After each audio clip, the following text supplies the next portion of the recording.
말씀 창세기 41장 말씀입니다. 창세기 41장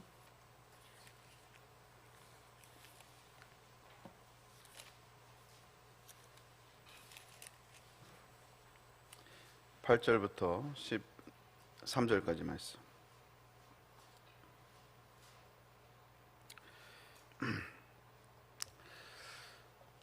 창세기 41장 8절부터 13절 우리 함께 말씀 받습니다. 아침에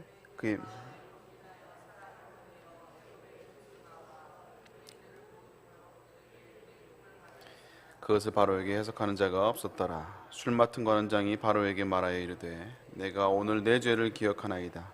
바로에게 종들에게 놓아사 나와 떡 굽는 관원장을 친히 대장의 집에 가두셨을 때 나와 그가 하룻밤을 꿈을 꾼즉 각기 뜻이 있는 꿈이라. 그곳에 친히 대장의 종된 히브리 청년이 우리와 함께 있기로 우리가 그에게 말하되 그가 우리의 꿈을 풀되 그 꿈대로 각 사람에게 해석하더니 그 해석한 대로 되어 나는 복직되고 그는 매달렸나이다. 아멘. 오늘 말씀을 가지고 하나님의 관점으로 바라보라는 제목으로 함께 은혜를 나눕니다. 우리가 새로운 관점을 갖게 된다는 것은 살면서 참 큰 축복 중에 하나입니다. 왜냐하면 내 중심으로 살아갈 수 있고 내 중심으로 이야기할 수 있는데 어떤 경험을 통해서 이해의 폭이 좀 더 넓어지고 또 새로운 관점을 갖게 되기 때문에 그렇습니다. 일례로 부모가 되어 보면 그 부모의 마음을 알게 되잖아요. 이제 그런 것처럼 예전에는 전혀 몰랐다가 경험함을 통해서 새로운 관점이 이렇게 생기는 겁니다. 우리가 교회 안에서도 봉사 중직자를 세울 때 봉사를 시키는 이유가 바로 그런 거예요. 왜냐하면 우리가 전혀 그냥 봉사하지 않고 있을 때는 함부로 쉽게 판단할 수가 있는데 이게 불편하고 저게 불편하고 할 수 있지만 내가 교사를 해보고 또 주차 봉사를 해보고 또 식당 봉사를 해보면 이게 쉬운 게 아니구나라는 것을 이제 깨닫게 됩니다. 그래서 이해의 폭이 넓어지고 불평하기보다 더 잘 섬기게 되는 것들을 보게 되죠.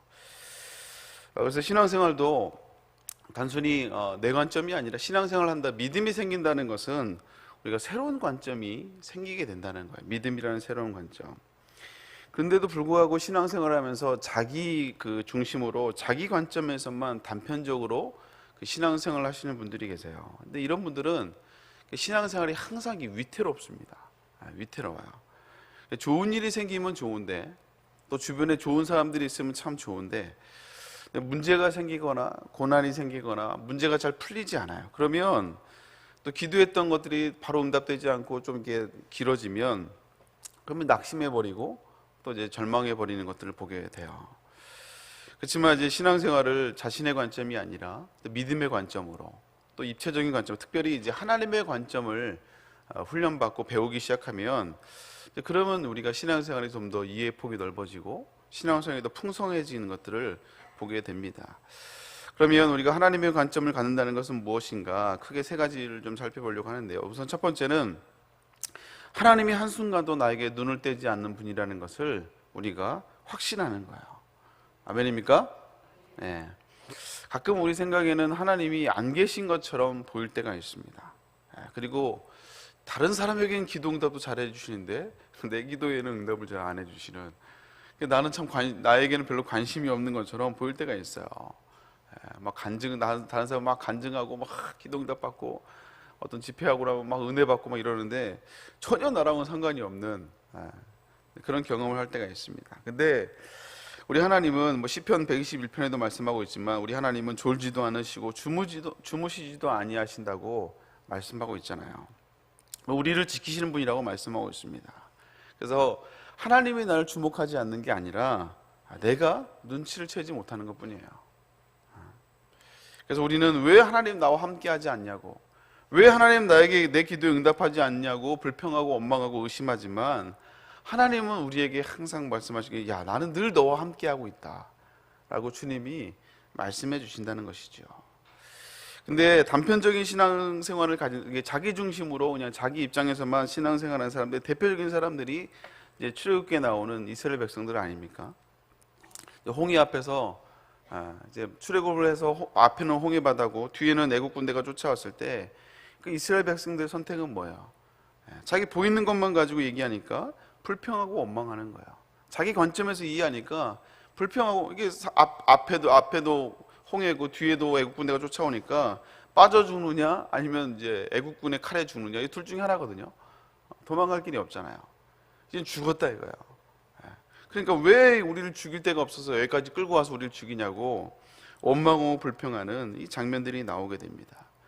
여러분, 그렇지만 이스라엘 백성들이 그 3일 전만 해도 그 10가지 재앙을 봤거든요. 수많은 기적들을 경험했던, 그리고 앞에는 구름 기둥이 이스라엘 백성들을 인도하고 있었거든요.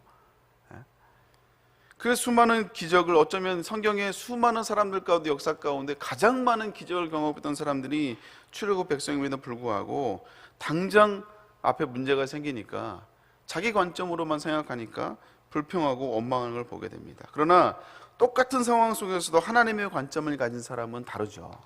모세는 다릅니다. 그래서 뭐라 그래요? 너희는 두려워하지 말고 가만히 있어서 여호와께서 우리를 위해서 무슨 일을 하는지 지켜보라 이거예요. 하나님이 너희를 위해 싸우시니 너희는 가만히 있을지라고 말하고 있는 이 모세의 모습을 보게 됩니다. 현재 보는 자기만의 관점이 아니라 믿음의 눈, 하나님의 관점으로 상황을 바라볼 수 있기 때문에 그렇다는 거예요. 오늘 요셉도, 오늘 읽었던 요셉도 마찬가지입니다. 우리가 뭐 요셉의 스토리를 너무나 잘 알기 때문에 요셉도 정말 비참한 상황까지 갔잖아요. 그리고 보디발의 집에서 정말 열심히 해서 최선을 다해서 가정 총무관이 됐는데 믿음을 지켰지만 그 결과로 오히려 누명을 쓰고 감옥에 갇히는, 단순히 감옥에 갇히는 게 모든 걸 다 잃은 거예요. 자기가 쌓아놓은 건 모든 걸 다 잃어버린 거예요. 믿음을 지켰음에도 불구하고 어떻게 나에게 이렇게 될 수 있냐고 불평하고 원망할 수 있지만, 그러나 요셉이 불평하지 않고 다시 그 상황 속에서 일어날 수 있었던 이유는 바로 하나님의 믿음의 눈이, 하나님을 바라보는 믿음의 관점이 있었기 때문에 그렇다는 것입니다. 두 번째, 하나님의 관점을 가진다는 것은요, 하나님이 늘 나와 함께 할 뿐만 아니라 하나님이 필요에 따라 도움을 주시는 그 하나님의 손길을 바라볼 수 있다는 거예요. 고린도서 10장 13절에 보면 사람이 감당할 시험 밖에는 하나님이 너희가 당한 것이 없다고 말하고 있거든요. 그리고 시험 당할 쯤에 하나님이 피할 길도 주신다고, 감당할 것만 하나님이 허락하실 뿐만 아니라 또 고난 당할 쯤에 피할 길을 주신다고 말씀하고 있어요. 여러분, 이게 얼마나 멋진 말인 줄 아십니까? 정말 아름다운 말이에요. 그 영화나 드라마를 보면 주인공도 항상 당하잖아요. 그렇죠? 시청자들이 봤을 때 답답한 거예요. 저렇게 멍청하냐고. 그런데 이제 우리는 알아요. 결국 저렇게 고난 가운데 있고 때로는 다 당하지만 결국은 상황이 가서 결국 극적인 반전으로 결국 이제 승리하게 되는 것을 보게 됩니다. 그러니까 우리가 이제 영화를 볼 때는, 드라마를 볼 때는 객관적으로 보기 때문에, 3자 입장에서 보기 때문에 고난 당하고 좀 답답은 하지만 결국 승리하게 될 걸 알거든요. 그런데 오늘 이 말씀이, 고린도서 10장 13절 말씀이 바로 그 말씀이에요. 마치 하나님이 나를 위해서 모든 상황을 허락하시는, 그래서 그 시험 당할 쯤에도 하나님이 감당할 시험만 주실 뿐만 아니라 또 시험 당할 쯤에 피할 길도 하나님이 허락하시는, 그래서 이게 어떻게 보면 하나님이 나를 위해서 모든 상황들을 다 예비하시고 사람들을 준비하시고 상황들을 예비하시. 그래서 저와 여러분들이 주인공입니다. 주인공. 꼭 주인공은, 요즘 보니까 주인공이 꼭 잘생겨야지만, 예뻐야지만 주인공이 되지가 않더라고요. 믿음의 눈으로 보면 하나님이 마치 나만 주목하고 있는 것 같아요. 인간적인 눈으로 봤을 때는 고난이 있고 문제가 있고 어려움이 있지만, 그러나 믿음의 눈으로 보면요, 결국 하나님이 나만 바라보시고 나를 위해서 상황을 예비하시고 하나님이 사람을 준비하시고 모든 것이 나를 위해서 하나님이 준비하고 예비하고 인도하고 계신다는 것을 보게 된다는 것이죠. 그래서 주변에 있는 모든 사람들이, 모든 상황이 마치 나를 위해 준비한 거예요. 아멘입니까? 코로나도 하나님이 나를 위해 준비하셨어요. 쉽게 고백 못하죠. 아직은 왜 그런지 이해를 못하네. 왜냐면 다들 힘들었으니까. 근데 하나님이 그걸 통해서 하나님이 우리에게 허락하신 분명한 뜻이 있는 줄로 믿습니다. 주변에 있는 사람들도 다 하나님이 나를 위해서 존재하게 하신 거예요. 담임 목사님도 나를 위해 준비한 사람인 줄 믿습니다. 내가 주인공이니까요. 주변에 있는 사람들도 다 나를 위해 준비한 사람들이에요. 요셉도 보십시오. 오늘 요셉은 종으로 끌려가서 만났던 그 보디발도 하나님이 요셉을 위해 준비해 둔 사람이잖아요. 어쩌면 보디발의 아내도 하나님 요셉을 위해 준비된 사람입니다. 그래야 이제 감옥에 가서 오늘 이제 술장관과 빵장관을 만날 수 있거든요. 이 빵장관 술장관도 마찬가지예요. 하나님 요셉을 위해 준비해 둔 사람. 그리고 뭐 꿈을 해몽을 해줬지만 술장관이 내가 풀려나면 반드시 내가 너를 회복시켜 주겠다고 얘기했지만 2년 동안 까먹어 버리거든요. 얼마나 그 배신감이, 분명히 나의 억울함을 풀어준다고 해놓고 2년 동안 깜깜무소식인 거야. 그러다가 이제 바로 왕이 꿈을 꾸고 난 다음에 이 술장관이 2년 전에 만났던 그 청년이 생각이 나는 거예요. 여러분, 우리 이 술장관 빵장관도 역시 하나님이 바로 왕도 마찬가지고 요셉을 위해서 준비한 사람이라는 것입니다. 우리 역사적으로 보면 세상은 힘 있는 자가 세상을 움직인다고 얘기를 해요. 그래서 그런 관점에서 보면 보디발과 그 바로 왕이 어쩌면 이 성경의 주인공처럼 보일 수도 있어요. 그러나 성경은 그렇게 묘사하지 않습니다. 히브리 청년, 전혀 어떤 정말 이게 뭐 변두리에 있는 정말 관심도 갖지 않는 그런 나라에서 온 종으로 끌려왔던 이 히브리 청년이 하나님 보시기에 오늘 성경에서는 주인공으로 하나님이 역사하고 있고 인도하고 계심을 우리가 볼 수 있다는 거예요. 이게 바로 하나님의 관점을 가진 사람들의 눈입니다. 그리고 마지막으로 하나님의 이런 관점을 갖잖아요. 그러면 하나님이 나를 통해서 영광받기 원하시는 그 하나님의 계획을 우리가 알게 된다는 거예요. 어쩌면 요셉에게 있어서는 오늘 본문의 상황이 꿈이 꺾인 상황일 수 있어요. 상처일 수도 있습니다. 아픔일 수도 있어요. 그러나 더 중요한 것은 그럼에도 불구하고 그런 상황임에도 불구하고 하나님은 나를 축복하고 나를 통해서 하나님이 영광받기 원한다는 사실이에요. 비록 감옥 가운데 있고 억울한 상황 가운데 있고 다 날 잊은 것 같지만, 너무나 초라한 상황 가운데 있지만, 그러나 여전히 하나님은 나를 통해서, 요셉을 통해서 영광받기 원한다는 사실을 여러분 기억할 수 있기를 주님으로 축복합니다. 저도 여러분도 마찬가지예요. 내 상황이 뭐 나이가 들었든지 아니면 내 생에 고난 가운데 있든지 여러 가지 상황이 힘들다 할지라도 여전히 하나님은 저와 여러분을 통해서 영광받기를 원하심을 여러분 기억할 수 있기를 주님의 이름으로 축복합니다. 그래서 현실만 보는 것이 아니라 하나님의 관점을 갖는 것이 굉장히 중요해요. 그래서 뭐 요셉이 뭐 믿음을 지키고 뭐 이런 것도 중요하지만요, 그렇지만 더 중요한 것은 우리가 성경을 바라볼 때 하나님의 관점으로 바라보는 그 믿음의 시선이 필요합니다. 그래서 요셉이 뭘 했고 뭐 믿음을 지켰고 물론 그런 것도 중요하지만 하나님이 요셉을 위해서 일하고 계심을 봐야 돼요. 다윗의 위대함만 보는 것이 아니라 하나님의 다윗을 이끌어 가시고 다윗을 만져가시는 그 하나님의 손길을 우리가 볼 수 있어야 된다는 것입니다. 오늘 하나님이 요셉을 위해서 무엇을 하셨어요? 하나님이 요셉이 되기 위해서 얼마나 많은 일을 하셨는지 모릅니다. 하나님 요셉이 바로를 만나기 위해서 하나님이 정말 수십 년 동안 작업을 하셨어요. 그래서 요셉이 바로를 만나는 것은요, 불가능한 겁니다. 마치 오늘날로 얘기하면 제가 이제 트럼프를 만나는 거랑 비슷한 거예요. 트럼프를 만나서 같이 셀카 찍고 이런 거랑 비슷한 거예요. 만남 자체가 불가능한 거죠. 근데 하나님이 이 만남을 위해서 하신 일이 뭐예요? 우선 어렸을 때 아버지에게 채색 옷을 통해서 채색을 입으면서 사랑을 받았지만 형제들에게 미움을 받게 하셨어요. 그리고 요셉에게 엄청난 실패, 좌절을 뭐예요? 좌절을 허락하셨죠. 그게 뭐예요? 형들을 통해서 노예로 팔려가는, 정말 인생이 완전히 바닥으로 나락으로 떨어져 버리는, 그리고 그뿐만 아니라 11년 동안 종노릇을 하게 하셨고 보디발의 아내로부터 억울한 누명을 쓰게 해서 감옥에 갔게 하셨고, 이게 다 하나님이 요셉을 인도하신 일들이에요. 그뿐입니까? 이 빵장관과 술장관을 만나서 꿈을 해먹여줬지만 2년 동안 깜깜무소식인 이 모든 상황들, 여러분 이때 요셉이 선택한 건 뭐였었어요? 실패를 경험하고 바닥인 줄 알았는데 그 지하가 더 있다라는 거예요. 계속해서 실패와 좌절을 맛보고 어려움을 겪었지만, 그러나 요셉이 불평하고 원망한 것이 아니라 거기서 하나님을 기억하며 하나님이 나를 인도하시고 또 하나님이 나와 함께 하실 뿐만 아니라 나를 통해서 영광받기 원하시는 그 하나님의 신실함을 믿음으로 바라보며 그 안에서 최선을 다해서 사는 거예요. 감옥에 가면 감옥에서 최선을 다해 살았고, 종으로 끌려면 그 종으로서의 최선을 다하는 삶을 살았을 때, 그럴 때 하나님이 하나님의 놀라운 역사를 경험하게 되고 결국 하나님이 요셉을 통해서 영광을 받게 됨을 우리는 기억할 수 있습니다. 사랑하는 성도 여러분, 우리가 다시 한번 우리 이 하나님의 관점 우리 삶 가운데 다시 한번 적용해 보기를 원해요. 이제 2024년도 이제 얼마 남지 않았는데 우리가 1년을 결산하면서 우리가 여러 가지 수많은 사건들이 있고 어려움들이 있고 또 내가 계획했던 대로 내 삶이 지금 안 풀릴 수도 있어요. 그렇지만 그것이 끝난 것이 아니라 여전히 하나님은 나와 함께 하시고, 아멘입니까? 그리고 항상 나를 내 편에서 나를 위해서 일하고 계시며, 그리고 나를 통해서 하나님의 영광 받기 원하심을 여러분 기억할 수 있기를 주님으로 축복합니다.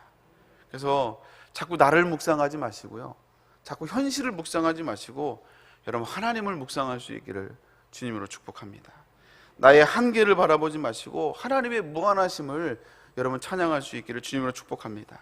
나의 연약함을 탄식하지 마시고 그럼에도 불구하고 우리를 포기하지 않으시는 그 신실하신 하나님을 더 묵상하며 나아갈 수 있는 저와 여러분 될 수 있기를 주님의 이름으로 축복합니다. 함께 기도하겠습니다. 사랑의 하나님 감사드립니다. 우리가 살아갈 때 항상 우리가 기쁘고 항상 문제가 잘 되겠습니까? 우리 어려움도 많이 경험하고 또 때로는 내 생각대로 내 계획대로 또 풀리지 않는 많은 상황들을 우리가 경험하곤 하는데, 그러나 하나님, 여전히 하나님은 나와 함께 하시며 또 나를 도우실 뿐만 아니라 그리고 나를 통해서 영광 받기 원하시는 그 신실하신 하나님을 우리가 믿음의 눈으로 바라볼 수 있는 우리 모든 성도들 될 수 있도록 주여 인도하여 주시옵소서. 그래서 현실만 바라보며 내 관점에서 불평하고 원망하는 것이 아니라 신실하신 하나님을 바라보고 여전히 나를 위해서 일하시는 그 하나님을 우리가 바라보기에 오늘도 소망을 꿈꾸며 믿음으로 아버지 신앙생활을 할 수 있는, 또 2024년도를 믿음으로 소망 가운데 마무리하며 또 새로운 한 해를 또 아버지 기획하며 또 아버지 기대할 수 있는 우리 모든 성도들 될 수 있도록 주여 인도하여 주시옵소서. 주 앞에 나올 때 귀한 예물 가지고 나옵니다. 11조를 드립니다. 하나님, 또 성경 예물로 드립니다. 감사예물로 작정하며 드려지는 아버지 많은 기도 제목들 하나님 응답하여 주시옵소서. 특별히 아버지 금년 안에 아직 이루어지 못한 기도 제목들이 있습니까? 하나님 응답하여 주옵시고, 또 25년 안에 또 새로운 한 해 아버지 하나님이 주실 말씀을 기대하며 또 하나님이 주실 축복을 사모하며 믿음으로 준비하며 기도하는 모든 기도의 제목들을 주님이 기억하여 주옵시고, 또 2025년도도 새로운 하나님을 또 아버지 더 넓으신 하나님을 경험하며 또 고백하며 또 성숙되어져 가는 귀한 우리 성도들 다 될 수 있도록 주여 인도하여 주시옵소서. 감사합니다. 또 2024년도 안에 아직 응답되지 못한 기도 제목이 있다면 하나님 함께하여 주옵시고, 하나님 간절히 기도하며 간구하며 나아갈 때 하나님 아버지 열매 맺는 한 해가 될 수 있도록 주여 인도하여 주시옵소서. 또 25년도 한 해는 더욱더 하나님을 바라보며 믿음으로 더욱더 성숙하며 신실하신 하나님을 내 삶 가운데 간증하며 사랑할 수 있는 우리 모든 복된 성도들 될 수 있도록 주여 인도하여 주시옵소서. 오늘 천하 예배를 인도하실 담임 목사님 능력으로 붙잡아 주시고 피곤치 않도록 곤비치 않도록 인도하여 주시옵소서. 감사드리며 예수님의 이름으로 기도 올려옵나이다. 아멘. 하늘에 계신 우리 아버지여, 이름이 거룩히를 받으시오며 뜻이 안에서 이루어진 것이 땅에서도 이루어지리라. 오늘날 우리에게 영원한 양식을 주옵시고 우리가 우리에게 죄인 자의 사하여 준 것 같이 우리 죄를 사하여 주옵시고 우리를 시험에 들게 말게 하옵시며 다만 하길 수 없고 없어서 이 나라와 권세와 영광이 아버지께 영원히 있사옵나이다.